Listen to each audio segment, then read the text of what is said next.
தமிழ்நாடு முதலமைச்சர் மாண்புமிகு தளபதி அவருடைய ஆசியோடு கோவை தெற்கு தொகுதியினுடைய சட்டமன்ற வேட்பாளராக அறிவிக்கப்பட்டு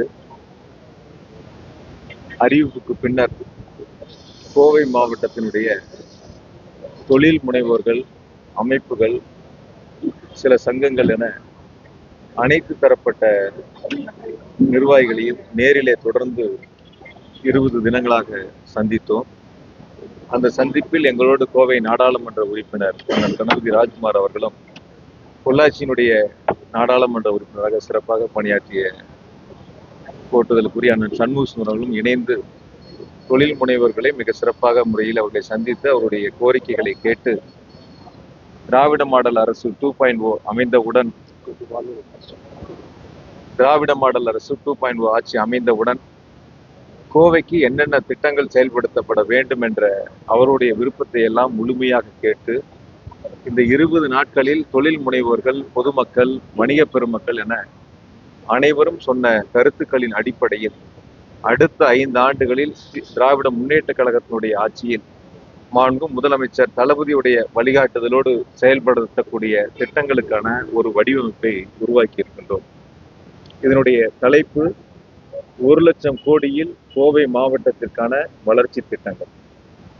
அடுத்த 5 ஆண்டுகளில் 1 லட்சம் கோடியில் கோவை மாவட்டத்திற்கான வளர்ச்சி திட்டங்கள். இந்த 1 லட்சம் கோடி என்பது 50,000 கோடியில் தொழில்துறையினுடைய விரிவாக்கங்கள், குறிப்பா உள்நாட்டு வெளிநாட்டு புதிய தொழிற்சாலைகளை 50,000 கோடி மதிப்பில் கோவை மாவட்டத்தில் புதிய தொழிற்சாலைகளை உருவாக்கி வேலை வாய்ப்புகளை ஏற்படுத்துவது இதனுடைய நோக்கம். அடுத்து 50,000 கோடி என்பது மாநகராட்சி, நகராட்சி, பேரூராட்சி, ஊராட்சி பகுதிகளில் உள்கட்டமைப்பு வசதிகளை மேம்படுத்துவதற்காக 50,000 கோடியில் கோவை மாவட்டத்தில் செய்யக்கூடிய பணிகளுக்கான ஒரு இலக்காக நாங்கள் நிர்ணயித்து இதை முன்னெடுத்திருக்கின்றோம். அதனுடைய நகல்களை உங்களுக்கு நாங்கள் வழங்குகின்றோம். குறிப்பாக கோவையினுடைய மொத்தமாக தமிழ்நாட்டினுடைய பொருளாதாரத்தினுடைய மாவட்டங்களில் 4ஆம் இடத்தில் நம்முடைய கோவை மாவட்டம் இருக்கின்ற உள்நாட்டு உற்பத்தியில். அது ஏறத்தாழ ஒரு 10 விழுக்காடு அளவிற்கு கோவை மாவட்டத்தினுடைய உற்பத்திகள் இருக்கின்றன. அடுத்த 7 முதல் 10 ஆண்டுகளுக்குள் அது 15 முதல் 20 விழுக்காடாக உயர்த்துவதற்கான முயற்சிகளை முழுமையாக எடுத்து நிறைவேற்றக்கூடிய பணிகளை நாங்கள் முன்னெடுப்பதற்கு தயாராக இருக்கின்றோம். அடுத்ததாக தொழில் வளர்ச்சி மற்றும் விரிவாக்கத்திற்கான பணிகளை நாங்கள் முன்னெடுத்து அதன் மூலமாக செய்யக்கூடிய பணிகள், குறிப்பா மின்சார வாகனமா இருக்கட்டும், மோட்டாரா இருக்கட்டும், அதே போல இன்னும் பல பணிகள், விண்வெளி மற்றும் பாதுகாப்பு குறித்த பல்வேறு தொழில் சார்ந்திருக்கக்கூடிய பணிகளை நாங்கள் சிறப்பாக முன்னெடுக்க இருக்கின்றோம். இரண்டாவதாக டெக்ஸ்டைல் 2.0, ஜவுளி 2.0, தொழில்நுட்ப ஜவுளிகளில் பாதுகாப்பு, மருத்துவம் துறை சார்ந்த ஜவுளி உற்பத்தி, செயற்கை இலைகள் உள்ளிட்ட பல இலக்குகளில் அதற்கான முன்னெடுப்புகளை எடுக்க இருக்கின்றோம். மூன்றாவதாக சிறு குறு மற்றும் நடுத்தர நிறுவனங்களை நவீனமயமாக்குதல். அதற்காக நாங்கள் ரா மெட்டீரியலுக்கு புதிதாக ஒரு பிரிவை உருவாக்கி அதன் மூலமாக அந்த தொழிலை மேம்படுத்தக்கூடிய பணிகளை முன்னெடுக்க இருக்கின்றோம். நான்காவதாக உலகளாவிய ஏற்றுமதி மற்றும் தளவாட உட்கட்டமைப்புக்கான பணிகளை முன்னெடுக்க போறோம். மல்டி மாடல் லாஜிஸ்டிக்ஸ், இதற்கான சிறப்பு பணிகளை நாங்கள் தொகுத்து ஏற்பாடுகளை செய்திருக்கின்றோம். 5ஆவதாக செயற்கை நுண்ணறிவு, ஏஐ, தொழில்துறை, தொழில்நுட்பம் மற்றும் சேவைக்கான அந்த மென்பொருள் உள்ளிட்ட ஆகியவற்றை தகவல் தொழில்நுட்பத்தினுடைய நகராக மாற்றக்கூடிய பணிகளை முன்னெடுக்க இருக்கின்றோம். 6ஆவதாக திறன் மேம்பாடு, ஸ்கில் டெவலப்மெண்ட்டுக்கு தனியாக இங்கே நாங்கள் ஒரு பல்கலைக்கழகங்களை உருவாக்குவது சம்பந்தமாக முயற்சிகளை முன்னெடுக்க இருக்கின்றோம். 7ஆவதாக நகர்ப்புற தொழில்துறை உள்கட்டமைப்பு, அர்பன் இண்டஸ்ட்ரியல் டெவலப்மெண்ட், பெரிய அளவிலான தொழில்துறை விரிவாக்கத்திற்கு தேவையான அந்த பயன்பாட்டிற்கு வழித்தடங்கள் மற்றும் சேவை உள்கட்டமைப்பு வசதிகளை உருவாக்குவதற்கான பணிகளை இந்த நேரத்தில் நாங்கள் முயற்சி செய்து முன்னெடுக்க இருக்கின்றோம். 8ஆவதாக பசுமை தொழில் மாற்றம், அதற்கான பணிகள், கார்பன் அடர்த்தியை குறைப்பதற்காக சூரிய மற்றும் காற்று ஆற்றல் உள்ளிட்ட புதுப்பிக்கத்தக்க எரிசக்தி கட்டமைப்புகளை பசுமை ஹைட்ரஜன் முயற்சிகளுடன் மேம்படுத்துதல், அதற்கான பணிகளை முன்னெடுக்க இருக்கின்றோம். 9 சுற்றுச்சூழல் மேம்பாடு, நொய்யல் ஆற்றை மீட்டெடுத்தல், நிலத்தடி நீர் மட்டத்தை உயர்த்துதல், குளங்கள், குட்டைகள் மற்றும் ஏரி அமைப்புகளை புத்துயிர் அளித்தல், தொழிற்சாலை கழிவு நீரை மறுசுழற்சி செய்தல், இதற்கான முயற்சிகள் இந்த திட்டத்திலே நாங்கள் சேர்த்திருக்கின்றோம். 10வது மருத்துவ மருத்துவ மதிப்பு மற்றும் சுகாதார மையம், மேம்பட்ட நோயறிதல், தீவிர சிகிச்சை கட்டமைப்பு, மருத்துவ ஆராய்ச்சி சூழமைப்புகளை மற்றும் வான்வழி ஆம்புலன்ஸ் அமைப்புகள் உள்ளிட்ட வசதிகளை உருவாக்குதல், அதற்கான ஏற்பாடுகளை செய்வதற்கான ஒரு முயற்சிகளை முன்னெடுத்திருக்கின்றோம். 11 ஆபரண சில்லறை மற்றும் வர்த்தக மையம், கோயம்புத்தூரை தேசிய ஆபரண மையமாக நிலைநிறுத்த தேவையான உள்கட்டமைப்புகளை நிறுவுவதற்கான பணிகளை முன்னெடுக்கின்றோம். இந்த 11 தொழில்துறை சார்ந்த புதிய முயற்சிகளை முன்னெடுத்து கோவை மாவட்டம் தமிழ்நாட்டில் இப்பொழுது 4ஆம் இடத்தில் இருக்கக்கூடிய அந்த உற்பத்தி என்பது அடுத்த 7 முதல் 10 ஆண்டுகளுக்குள் முதல் இடத்தை பெறுவதற்கான முயற்சிகளை எடுப்பதற்காக இந்த திட்டங்களை நாங்கள் வடிவமைத்திருக்கின்றோம். 2வது 50,000 கோடிக்கான உள்கட்டமைப்பு வசதிகளை மேம்படுத்துதல். அதுல நகர்ப்புற போக்குவரத்து நெரிசலை குறைப்பதற்கான அந்த முயற்சிகள். அதுல நாங்கள் மெட்ரோ ரயில் திட்டத்தை 2வது முறையாக எங்களுடைய முதலமைச்சர் மாண்பு தளபதி அவர்கள் அரசு பொறுப்பேற்றவுடன் அதை விரைந்து அனுமதிகளை பெற்று நிறைவேற்றுவதற்கான முயற்சிகளை சிறப்பாக மேற்கொள்ள இருக்கின்றோம். இதுல அதுக்கடுத்து 2வதாக நீர் பாதுகாப்பு மற்றும் மறுசுழற்சிக்கான உள்கட்டமைப்பு, 3ஆம் நிலை சுத்திகரிப்பு மற்றும் மறுசுழற்சி ஆலைகளின் ஆதரவுடன் தொழில்துறைக்கான நீர் மற்றும் கழிவுநீர் குழாய் அந்த அமைக்கக்கூடிய உருவாக்குவதற்கான பணிகளை முன்னெடுக்க இருக்கின்றோம். 3வதாக மின் கட்டமைப்பு, உள்கட்டமைப்பு, அதுக்கான அந்த மின் கட்டமைப்புகளுக்கான தேவையான தொழில்துறைக்கு தேவையான பணிகளை முன்னெடுப்பது. 4வதாக வெள்ள மேலாண்மை, நகர்ப்புற வெள்ள அபாயங்களை கண்காணிக்க அதற்கான பணிகளை முன்னெடுக்க இருக்கின்றோம் 4வது நிகழ்வாக. 5வதாக கழிவு மேலாண்மை உள்கட்டமைப்பு, வேஸ்ட் மேனேஜ்மெண்ட்டுக்கு தனியாக அதற்கான சிறப்பு முயற்சிகளை முன்னெடுத்து நிறைவேற்றுவதற்கான அந்த பணிகளை தொடங்க இருக்கின்றோம். 6வதாக ஸ்மார்ட் சிட்டி உட்கட்டமைப்பு, ஒருங்கிணைந்த கட்டளை மற்றும் கட்டுப்பாட்டு மையம் நிறுவி அதன் மூலமாக அந்த பணிகளை மேற்கொள்வதற்கான முயற்சிகளை எடுக்கின்றோம். 7வதாக நகர்ப்புற இறுதிநிலை இணைப்பு, அந்த உள்சாலை வடிவமைப்புகளை அகலப்படுத்துதல், திறன்மிகு போக்குவரத்து மேலாண்மை அமைப்புகள் மற்றும் மெட்ரோ இணைப்பு அமைப்புகளுடன் ஒருங்கிணைத்தல், இதற்கான முயற்சிகளை நாங்கள் முன்னெடுக்க இருக்கின்றோம். 8வதாக டிகே மார்க்கெட் இருக்கு, தியாகி குமரன் மார்க்கெட்டு, அதுல multi level complex plus car parking, அதற்கான வசதிகளை உருவாக்குவதற்கான முயற்சிகளை நாங்கள் முன்னெடுக்க இருக்கின்றோம். இதோடு சேர்த்து எடுக்கக்கூடிய பணிகளில் மொத்தமாக நாங்கள் 15 பணிகளை நாங்கள் முன்னெடுத்திருக்கின்றோம்.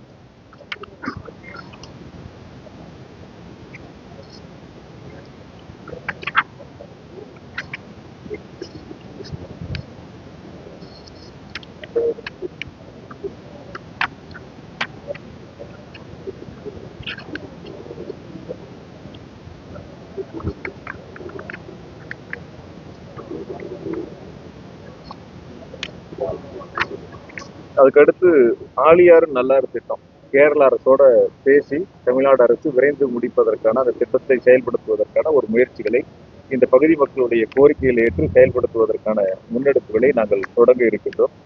அதே போல கோவை மாநகரில் நிலவக்கூடிய போக்குவரத்து நெரிசலை குறைக்கக்கூடிய வகையில பேருந்துகளை கையாளக்கூடிய வசதியில அதிநவீன ஒருங்கிணைந்த பேருந்து நிலையம், குறிப்பா இப்ப நிறைய பஸ் ஸ்டாண்டு நம்ம கோயம்புத்தூருக்குள்ள இருக்கு. எல்லா பஸ் ஸ்டாண்டு, இப்போ ஆம்னி பஸ் ஸ்டாண்டா இருக்கட்டும், எஸ்சிடிசி பஸ்ஸுகளா இருக்கட்டும், இது எல்லாம் ஒருங்கிணைந்த ஒரு புறநகர் பேருந்து நிலையம். அங்கிருந்து இறங்கி டவுன் பஸ் நம்ம எங்க போகணுமோ அந்த பகுதிகளுக்கு போகக்கூடிய வகையிலும் ஒரு புதிய பேருந்து நிலையம் அமைப்பதற்கான பணிகளை முன்னெடுப்பதற்கான முயற்சிகளை செய்ய இருக்கின்றோம். அதே போல சின்னியம்பலை நீலம்பூர் அந்த பாலத்தினுடைய நீட்டிப்பு என்பது விரைந்து முடிப்பதற்கான முயற்சிகளை நாங்கள் முன்னெடுக்க இருக்கின்றோம். அதே போல நரசிம்மநாயக்கம்பாளையம், அதே போல ஈஸ்டர்ன் அந்த பைபாஸ் ரோடு, அந்த சாலைகளை இந்த திட்டத்தில் நிறைவேற்றுவதற்கான புறநகர் சாலை அமைப்பதற்கான பயிற்சிகளை, அந்த பணிகளை எடுப்பதற்கு முழுமையாக முயற்சி எடுத்து வேலைகளை செய்வோம். ஒண்டிப்புதூர் மேம்பாலத்துக்கு உட்பட்ட அந்த உயர்மட்ட சாலை ஒன்று புதிதாக அமைப்பது, சத்தியமங்கலம் சாலையை விரிவுபடுத்துவதற்கான பணிகளை மேற்கொள்ளக்கூடிய அந்த திட்டங்கள். அதே போல கோவையில சர்வதேச தரத்திலான கிரிக்கெட் மைதானம் ஏற்கனவே மாண்பு துணை முதலமைச்சரால் அறிவிக்கப்பட்டு முதல் கட்ட பணிகளை நாங்கள் தொடங்கி இருக்கின்றோம். அந்த திட்டத்தை விரைவாக முடித்து பிறப்பதற்கான பணிகளை வேகப்படுத்த இருக்கின்றோம். ஆக இதுல ஒரு 15 திட்டங்கள், உள்கட்டமைப்பு வசதிகள்ல ஒரு 15, தொழில்துறையில ஒரு 11, மொத்தம் 26. இந்த ஆண்டு 26, 2026ஆம் ஆண்டு தேர்தல் நடக்கின்ற ஆண்டு. ஆகையால் 26 திட்டங்களை கோவை மாவட்டத்தினுடைய வளர்ச்சிகளை முன்னெடுத்து டிஎம்கே 2026 என்ற தலைப்பில் 26 திட்டங்களை நாங்கள் முன்மொழிந்திருக்கின்றோம். வரக்கூடிய ஆண்டுகளில் இந்த 26 திட்டங்களும் முதலமைச்சருடைய நல்ல ஆட்சியோடு முழுமையான நிதிகளை பெற்று கோவை மாவட்டத்தினுடைய தொழில்துறை வளர்ச்சியிலும் கோவை மாவட்டத்தினுடைய உள்கட்டமைப்பு வசதிகளும் சிறப்பு கவனங்களை செலுத்தி அடுத்து வரக்கூடிய ஆண்டுகளில் கோவை மாவட்டத்தில் 1 லட்சம் கோடிக்கான திட்டங்களை செயல்படுத்துவதற்கான மிக வேகமான வளர்ச்சிக்கான இந்த முயற்சிகளை நாங்கள் முன்னெடுத்திருக்கின்றோம். இதுவரைக்கும் யாரும் இப்படி ஒரு முயற்சி எடுத்திருக்க மாட்டாங்க. ஒரு அறிவிப்பாக கொடுத்து கோவை மாவட்டத்துல எத்தனை பேர் இருந்திருக்கலாம், பல பேர் பல திட்டங்களை கொண்டு வந்திருக்கலாம். ஆனால் இந்த புது முயற்சி என்பது நாங்கள் தொழில்துறையினரோடு சேர்ந்து பொதுமக்களோடு சேர்ந்து அவர்களுடைய கருத்துக்களையும் கேட்டு அதை அனைத்தையும் உள்வாங்கி வணிக பெருமக்களுடைய கருத்துக்களையும் உள்வாங்கி இந்த 26 திட்டங்களை நாங்கள் முன்னெடுத்திருக்கோம். அதுக்காக மற்ற திட்டங்களா இல்லையா நீங்க கேட்க வேண்டாம். மிக முக்கியமான திட்டங்களை நாங்கள் தொகுத்து வழங்கி இருக்கின்றோம். மீதம் இருக்கக்கூடிய திட்டங்கள் நாங்கள் அடுத்தடுத்து செயல்படுத்த போறோம். இது முக்கியமான திட்டங்கள்.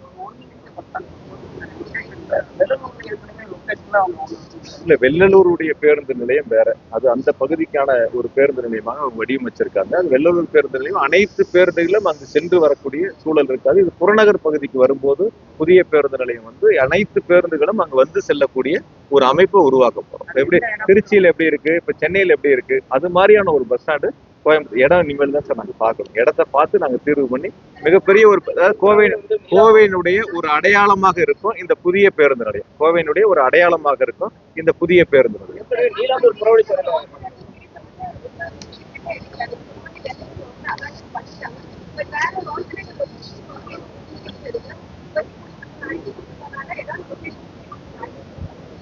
இல்ல, இனி நாங்க ஏற்கனவே அதுக்கான முயற்சிகள் முன்னாடி அரசு நிர்வாகத்தின் மூலமாக மேற்கொள்ளப்பட்டன. இடம் உரிய இடங்கள் நாங்க தேர்வு பண்றதுல காலதாமதம் ஏற்பட்டது.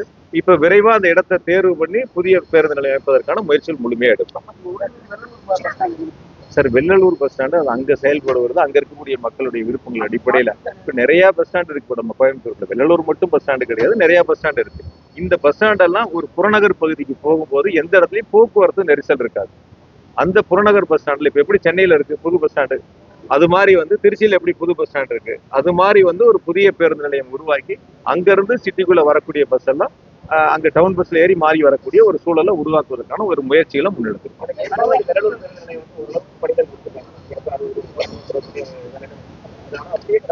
அது குறைகளா சொல்லல. அதுல மாநகராட்சியினுடைய நிதி, அரசினுடைய நிதி ரெண்டும் வரணும். அரசு நிதி ₹1 கூட வரல. முழுக்க மாநகராட்சியினுடைய நிதிகளை கொண்டே அந்த பணிகள் ஓரளவுக்கு செஞ்சிருக்கிறாங்க. மீதம் இருக்கக்கூடிய பணிகள் இப்ப அரசு அமைஞ்சவுடன் நாங்க அங்க இருக்கக்கூடிய பொதுமக்களுடைய கருத்துக்களையும் கேட்டு அதன் பிறகு அது குறித்து நாங்கள் முடிவெடுப்போம்.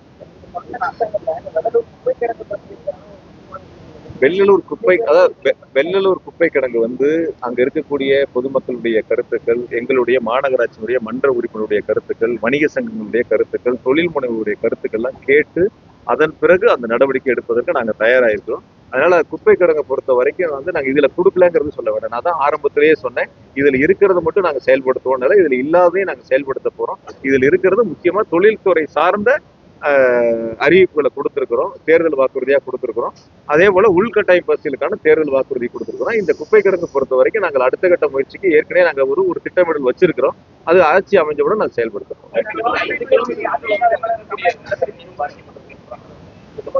அதாவது கொஞ்சம் பொறுமையா நம்ம இருக்கலாம்.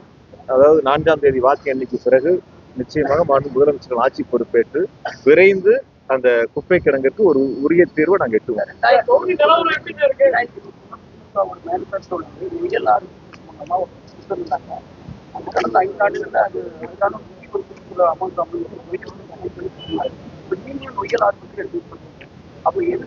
நடைமுறைக்கு வரது இல்ல சார், அது என்னன்னு கேட்டீங்கன்னா, மாவட்ட வாரியா இருக்கக்கூடிய திட்டங்கள் எங்களுடைய திமுகவுடைய தேர்தல் அறிக்கை தமிழ்நாடு முழுவதுக்கும் செயல்படுத்தக்கூடிய ஒரு பொதுவான தேர்தல் அறிக்கை கொடுத்திருக்காங்க. ஏற்கனவே முதலமைச்சர்கள் முன்மொழிந்திருக்கக்கூடிய நொய்யலாறு தான் நாங்க சீரமைக்க போறோம். அதனால நாங்க என்ன செய்ய போறோங்கிறது இதுல கொடுத்திருக்கிறோம். அந்த நொய்யலாறு கண்டிப்பா மறுசீரமைப்பு இருக்கும். அது மக்கள் விரும்பக்கூடிய அளவுல நிச்சயமா இருக்கு. ஒருத்தரா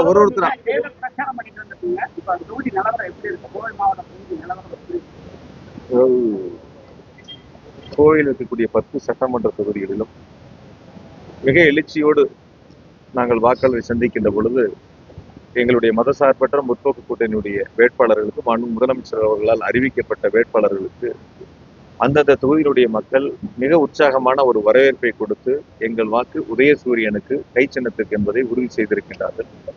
எனவே கோவையில் இருக்கக்கூடிய 10 தொகுதிகளும் முழுமையாக வெற்றி பெற வேண்டும் என்ற முனைப்போடு நாங்கள் தேர்தல் களத்தில் பணியாற்றி இருக்கின்றோம். நிச்சயம் வாக்காளர் பெருமக்கள் எங்களுக்கு வெற்றியை வழங்குவார்கள் என்ற நம்பிக்கை எங்களுக்கு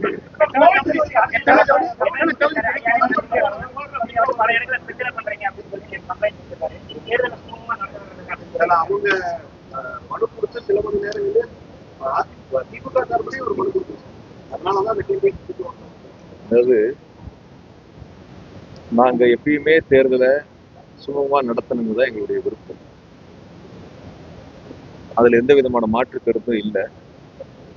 தேர்தலினுடைய தோல்வி பயத்துல அதிமுகவினர் அங்கங்க வன்முறைகளை தூண்ட வேண்டும், ஒரு சட்டம் ஒழுங்கு சீராக இருக்கக்கூடாது என்பதில் சிறப்பு கவனங்களை செலுத்தி 50 பேர் 100 பேர் ஒரு அடியாட்களை ஒன்று திரட்டி அவருடைய கட்சிக்காரர்களாக கூட இருக்கலாம், அவர்களை வன்முறைகளை இறக்குவது.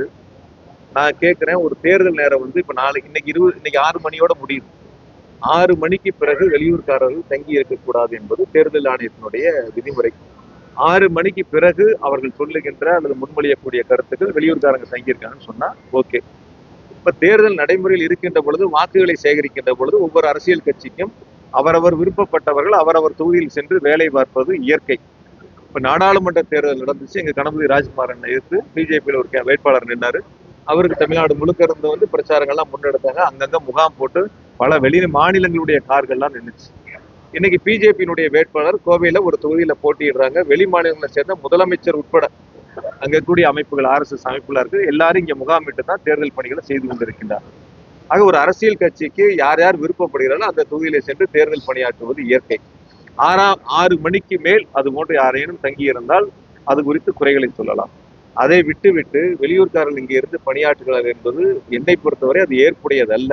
அது நீங்களும் பாருங்க, எப்படி தேர்தல் நடைமுறைகள் என்ன இருக்கு, விதிமுறைகள் என்ன இருக்கு, அதையெல்லாம் கடந்து எப்படி உண்மைக்கு மாறான ஒரு பொய்யான செய்திகளை முன்மொழிகிறார்கள் என்பதை பொதுவா அவங்களுக்கு கோவையில் இருக்கக்கூடிய குறிப்பா தெற்கு தொகுதியில் இருக்கக்கூடிய அதிமுக வேட்பாளருக்கு அவர் தோல்விங்கிறத உணர்ந்துட்டார். அதனால ஏதேனும் குறைகளை சொல்லி இந்த நேரங்கள்ல அந்த செய்திகளை வெளியிட வேண்டும் என்பதை அவர் வாடிக்கையாக வச்சிருக்காரு. உதாரணத்துக்கு நான் ஹால்மார்க்கை பத்தி சொல்றேன். உண்மையாலுமே ஒரு வேட்பாளர் ஒரு தரமான வேட்பாளராக இருந்தால், நன்கு அறிந்தவராக இருந்தால், ஒரு செய்தியை வெளியிடுவதற்கு முன்பாக, ஒரு செய்தியை பகிர்ந்து கொள்வதற்கு முன்பாக அதனுடைய உண்மை தன்மைகளை தெரிந்து கொள்ள வேண்டும். ஹால்மார்க்ங்கிறது ஒன்றிய அரசினுடைய நிறுவனம், அவங்க கொடுக்கக்கூடிய அனுமதி. அதை எப்படி நான் ஒரு மாநில அரசை கொண்டு நான் எப்படி அதை தடுக்க முடியும், அதை எப்படி நிறுத்தி வைக்க முடியும், அதுக்குள்ள எப்படி நம்ம அடுத்த நிலைக்கு போக முடியும்? அதனால உண்மைத்தன்மை தெரியாமல் யார் அதற்கான தலைமை என்பதை கூட தெரியாமல் தெற்கு தொகுதியுடைய வேட்பாளர் பணியாற்றி கொண்டிருக்கிறார். ஒரு தோல்விங்கிறது தெரிஞ்சு போச்சு. அதனால இது போன்ற கருத்துக்களை முன்வைக்கின்றார். எங்களை பொறுத்தவரை, திராவிட முன்னேற்ற கழகத்தை பொறுத்தவரை, மதசார்பற்ற முற்போக்கு கூட்டணியை பொறுத்தவரை கோவை மாவட்டம் மட்டுமல்ல தமிழ்நாடு முழுவதும் தேர்தலை சுமூகமாக அமைதியாக நடத்த வேண்டும் என்பதுதான் எங்களுடைய நோக்கம். அதுதான் எங்க தலைவர் எங்களுக்கு இருக்கிற கட்டளை.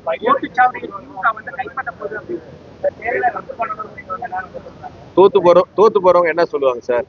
தேர்தல் நடந்துருட்டோம், வாக்குப்பதிவு முடியட்டும், வாக்கு எண்ணிக்கை 4ஆம் தேதி எண்ணி முடிச்சிடட்டும், அதுக்கப்புறம் என்ன சொல்ல முடியும்? அதுக்கு முன்னாடி இதெல்லாம் சொன்னாதானே ஏதாவது முயற்சி எடுத்தாதானே முடியும். அதனால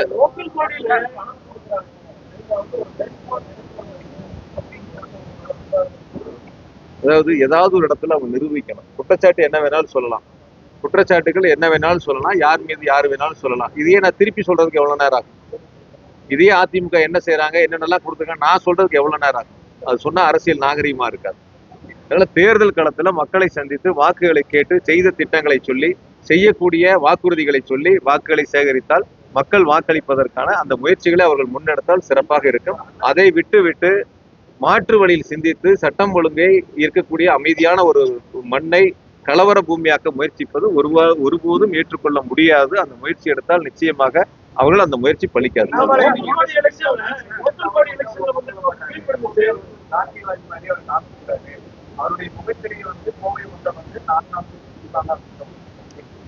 ஒரு வாட்சுக்கு பில்லு கேட்டோம், கடைசி வரைக்கும் கொடுக்காம அந்த மளிகை கடையில் ஒரு துண்டு சீட்டு கொடுப்பாங்கல்ல, உளுந்தம்பருப்பு, பாசி பருப்பு, பட்டாணி பருப்புன்னு, அது மாதிரி ஒரு துண்டு சீட்டை கொடுத்து இதுதான் வவுச்சர்னு கொடுத்தாரு. ஃப்ளைட்ல ஏறி எமர்ஜென்சி எக்ஸிட்டை திறந்துட்டு அவங்களும் 2 தலைவர்களும் வந்து மன்னிப்பு கடிதாசி கொடுத்துட்டு வெளியில வந்தாங்க. என்னுடைய நண்பர்கள் தான் எனக்கு வீட்டு வாடகை கொடுக்குறாங்க, சாப்பாட்டு காசு கொடுக்குறாங்கன்னு சொன்னாரு. ஆயிரக்கணக்கான கோடியில சொத்து வாங்குறாரு. இதெல்லாம் சொந்தெல்லாம் அவர் ஒத்துக்கிட்டாரான்னு கேட்கறாங்க. எங்க இருந்து இந்த சொத்தெல்லாம் சம்பாரிச்சேன், எப்படி எல்லாம் வந்துச்சுன்னு ஒத்துக்கிட்டாரான்னு கேட்கறது. 4 ஆட்டுக்குட்டி வச்சிருக்கிறவர் எனக்கு போதும்னு சொன்னவர் எப்படி வந்து இங்க கோயம்புத்தூர்ல எத்தனை ஏக்கர் சொத்து வாங்கியிருக்காரு, அதனுடைய மதிப்பு என்ன, எங்க இருந்து அந்த பணமெல்லாம் வந்துச்சு, ஏன்னா ஒரு மண்வெட்டி எடுத்து வெட்டினாரான்னு கேட்கறேன் நான். இல்ல தோட்டத்துல போய் 1000 ஆடு வாங்கி மேய்ச்சு அந்த ஆடெல்லாம் குட்டி போட்டு அது சந்தை கொண்டே வித்து அந்த காசை கொண்டு வந்து அந்த பூமியெல்லாம் வாங்கினாரான்னு கேட்கறேன். சொல்லக்கூடியவர் அவர் ஒரு தியாகியா இருக்கணும். அந்த வார்த்தைக்கும் அவருக்கும் அந்த துளி கூட பொருத்தம் இல்லாத நபர் அவர். ஒரு வகையில என்னன்னு கேட்டீங்கன்னா, உறக்க பேசினா அது உண்மையாயிரும் நினைச்சு அந்த செய்தியில நீங்க தலைப்புச் செய்தியா போடுவீங்க, லைவ்ல காட்டுவீங்கன்னு உறக்க பேசினா அதெல்லாம் உண்மையாகாது. உண்மையை பேசணும். 20 வருஷம் இருக்கேன் நான் வந்து எம்எல்ஏ ஆகி. 5 எலெக்ஷன்ல நான் ஜெயிச்சிருக்கேன். இப்ப 6வது எலெக்ஷன்ல நான் நிக்கிறேன். 30 வருஷம் ஆச்சு என்னுடைய 50 வயசு வாழ்க்கையில 30 வருஷம் நான் பொது வாழ்வுல இருக்கேன். மக்களோட சேர்ந்து பணியாற்றிக்கிட்டு இருக்கேன். மக்கள் என்னை பத்தி மக்களுக்கு தெரியும். போன 5 வருஷத்துல கரூர் மாவட்டத்துல 5000 கோடிக்கு வளர்ச்சி திட்டங்களை செஞ்சிருக்கிறோம். இந்த 5 ஆண்டுகள்ல கோவை மாவட்டத்துல முதலமைச்சர்கள் 21,000 கோடிக்கு உள்கட்டமைப்பு வசதிகளுக்கு நிதிகளை கொடுத்திருக்காங்க. உள்கட்டமைப்பு வசதிகளுக்கு மட்டும் கோவை மாவட்டத்துல 21,000 கோடி. சுதந்திரம் பெற்ற காலம் முதல் இதுவரை கோவை மாவட்டத்தில் இத்தனை ஆயிரம் கோடிகள் 5 ஆண்டுகளில் நிறைவேற்றப்பட்ட ஒரே அரசு திராவிட மாடல் அரசு. அதை கொடுத்தவர் முதலமைச்சர். இது எல்லாம் அவங்க ஏதாவது செஞ்சுட்டு அந்த கூட்டணி கட்சிகள் வாக்குகளை கேட்டா நல்லா இருக்கும். அதை விட்டுட்டு வேற எதிர்மறையான கருத்துக்கள் சொல்றது மக்கள்லாம் சிந்திக்கிறாங்க.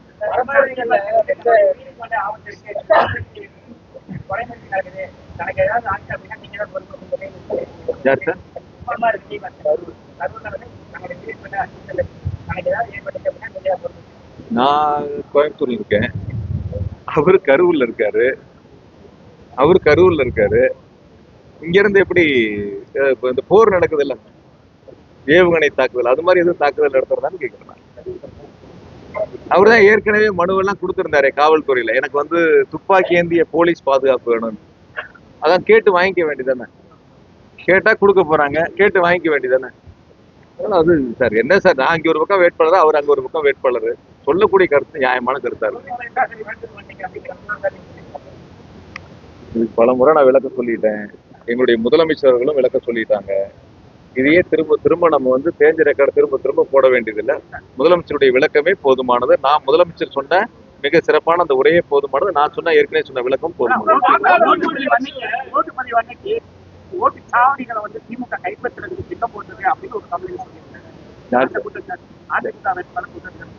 எங்க சார்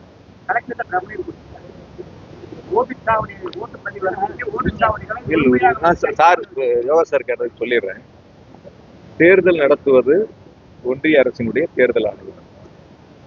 தேர்தல் நடைமுறையில் தமிழ்நாடு அரசு பணியாளர்கள் இருந்தாலும் கூட முழுமையாக அவர் ஒன்றிய அரசினுடைய தேர்தல் ஆணையத்தினுடைய கட்டுப்பாட்டில், உதாரணத்துக்கு மாவட்ட ஆட்சித்தலைவராக இருக்கலாம், அல்லது நம்ம இருக்கக்கூடிய தொகுதியினுடைய ரிட்டர்னிங் ஆபீசரா இருக்கலாம், கடைநிலை வரை பிளேயிங் ஸ்குவாட் வரைக்கும் எல்லாருமே தேர்தல் ஆணையத்துடைய கட்டுப்பாட்டில் இருக்காங்க.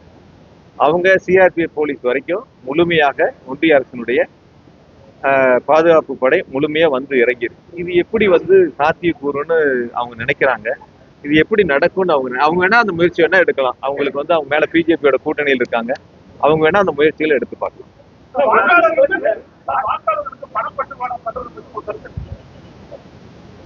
அதாவது சார், சொல்லக்கூடிய கருத்து சரியா தவறான்னு பார்க்கணும். வெறுமனே பொதுவெளியில டீ கடையில பேசுறதும், இன்னொரு பொதுவெளியில பேசுறதும், உண்மை இல்லாத ஒரு சம்பவங்களை பகிர்ந்து கொள்வதும் நான் எப்பவுமே அதுக்கு பதில் சொல்றதும் இல்லை. அது குறித்து நீங்களும் சீர்தூக்கி பார்க்கணும். இல்ல அது சார், அதாவது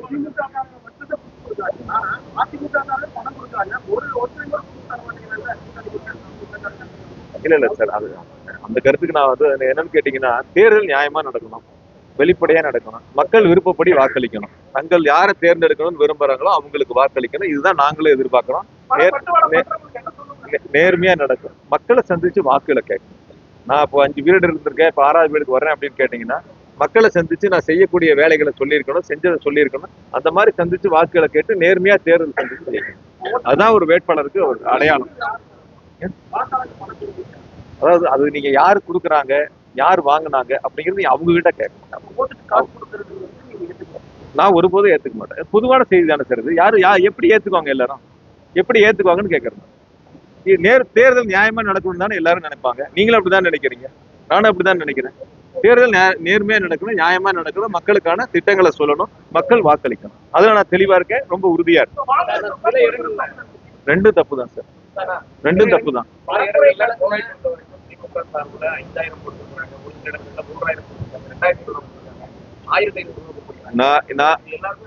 நான் இந்த செய்தியை வந்து முழுமையா மறுக்கிறேன். நீங்க இந்த செய்தியை வந்து ஆதாரம் இல்லாம இந்த கருத்துக்களை சொல்ல வேண்டாம். ஆதாரம் இல்லாம அப்படி இருந்தா ஏதாவது புகார் கொடுக்க சொல்லலாம். அப்படியே ஒரு நிமிஷம் சார் இருங்க. நீங்க ஏதாவது ரொம்ப ஸ்மார்ட்டா பேச நினைச்சு பேச வேண்டாம்.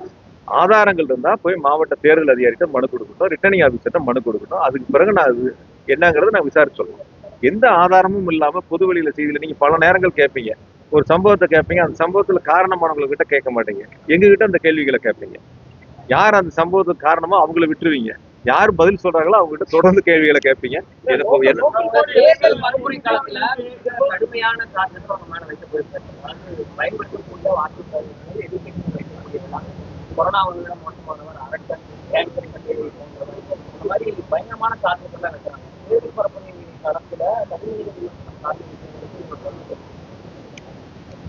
அதாவது ஒரு எதிர்க்கட்சி தலைவர் வாக்காளரை சந்தித்து தேர்தல் பரப்புரையில பேசக்கூடிய வார்த்தைகளுக்கும் வரிகளுக்கும் ஒரு எல்லை இருக்கு. அந்த எல்லையை மீறி எங்களுடைய முதலமைச்சர் அவர்கள் மீதும் துணை முதலமைச்சர் அவர்கள் மீதும் பல்வேறு விமர்சனங்களை கடுமையாக வைக்கிறார். குறிப்பா அந்தந்த பகுதிகளுக்கு போகும்போது எங்களுடைய அமைச்சர் பெருமக்கள் மூத்த நிர்வாகிகள் மீதும் கடுமையான விமர்சனங்களை முன்வைக்கிறார். என் மேல தனிப்பட்ட முறையில மிக கடுமையான விமர்சனங்களை முன் வச்சிருக்காரு. தேர்தல் காலத்துல இது போன்ற குற்றச்சாட்டுகளை அல்லது கடுமையான விமர்சனங்களை, கடுமையான வார்த்தைகளை பயன்படுத்துவது என்பது தோல்வியின் பயத்தில் விரக்தியின் உச்சத்திற்கு சென்று என்ன பேசுகிறோம் என்று தெரியாமல் உளறிக் கொண்டிருக்கிறார். அதுதான் இன்னைக்கு அவர் நடந்து கொள்ளக்கூடிய ஒரு நிகழ்வாக இருக்கின்றன. எனவே அவர் வைக்கக்கூடிய விமர்சனங்களை பத்தி நான் ஒருபோதும் கவலைப்பட்டதில்லை, வருத்தப்பட்டதில்லை. நான் என்னுடைய பணிகளை செய்ய வேண்டும் என்பதை முதலமைச்சர் எனக்கு என்ன கட்டளையிட்டு இருக்கிறாரோ அந்த பணிகளை சிறப்பாக செய்ய வேண்டும் என்பதில் நாங்கள் அந்த பணிகளை முன்னெடுத்து சென்று கொண்டிருக்கின்றோம்.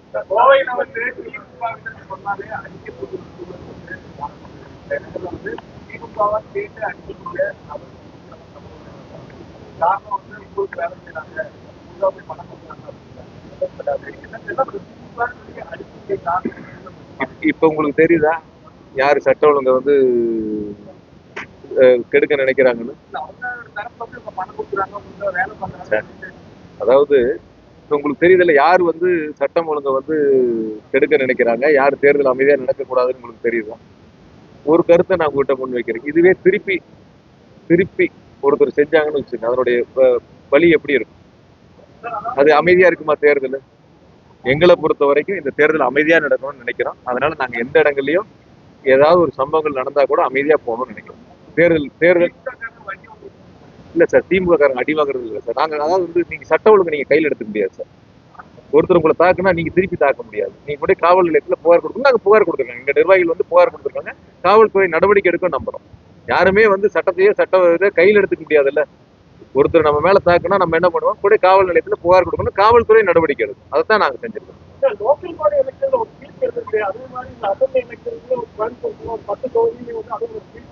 நிச்சயமா இருக்கும் சார். 4ஆம் தேதி ஒன்னா தானே சார் இருக்க போறோம். 4ஆம் தேதி வாக்கு எண்ணிக்கை மையத்துல நம்ம எல்லாரும் ஒன்னாதான் இருக்க போறோம். பொறுத்திருந்து பாருங்க. உறுதியா 10 தொகுதி நாங்க ஜெயிக்கிறோம். அந்த முயற்சியில தான் தேர்தல் பணிகளை சிறப்பா செஞ்சிருக்கிறோம். எனக்கு இருக்கிறதே 1,86,000 ஓட்டு தான் சார். மொத்தமே என்னுடைய தொகுதி வந்து ரொம்ப குறைந்த ஓட்டு இருக்கு. அதனால அந்த குறைந்த ஓட்டுலயும் நல்ல வாக்கு வித்தியாசம் ஜெயிப்பேன்னு எனக்கு நம்பிக்கை இருக்கு. முடிப்போமா? இதுக்கான காப்பி உங்களுக்கு